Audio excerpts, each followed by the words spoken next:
இன்னைக்கு நம்ம என்ன பார்க்க போறோம் அப்படின்னா சோடா மேக்கிங் வீடியோ தாங்க. நீங்க இந்த சோடாவை குடிச்சிருந்தீங்க அப்படின்னா கண்டிப்பா ரெட் கலர் ஆட்டை கமெண்ட் பண்ணி விடுங்க.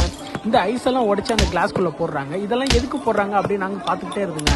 அதுக்கப்புறம் ஒரு ரகசிய பவுடரை எடுத்தாங்க பாருங்க. நல்லா அதை கத்தியால நல்லா கட் பண்ணி ஒவ்வொரு கிளாஸ்க்கு ஒவ்வொன்றா போட்டாங்க. இந்த பவுடர் எல்லாம் எதுக்கு போடுறீங்க அப்படின்னு கேட்டதுக்கு இதுதான்ப்பா ரொம்பவே டேஸ்ட் கொடுக்கும் அப்படின்னு அந்த அக்கா சொன்னாங்க. அதுக்கப்புறம் அவங்க மட்டும் ஒரு 2 எலுமிச்சை கட் பண்ணாங்க, இன்னொரு எலுமிச்சை கட் பண்ணாங்க. ஒவ்வொன்று அந்த கட் பண்ண எலுமிச்சை எல்லாத்தையுமே எடுத்து ஒவ்வொரு கிளாஸ்லயும் அதோட சாரெல்லாம் பிழிஞ்சு விட்டுட்டாங்க. என்னடா பண்ண போறாங்க அப்படின்னு நாங்கள் யோசிச்சுட்டே உட்காந்துருந்தோங்க. அதுக்கப்புறமா கொஞ்சோண்டு அந்த சால்ட் எல்லாத்துலயும் கொஞ்சம் கொஞ்சமா போட்டுட்டு இருந்தாங்க. அந்த அக்கா அந்த 7up ஓப்பன் பண்ற ஸ்டைல ரொம்ப சூப்பரா இருந்துச்சுங்க. அதுக்கப்புறம் அந்த 7up எல்லாம் எடுத்து அவங்க மிக்ஸ் பண்ணி வச்சிருந்த எல்லாத்தையும் போட்டு கொஞ்சம் கிண்ட ஆரம்பிச்சுட்டாருங்க.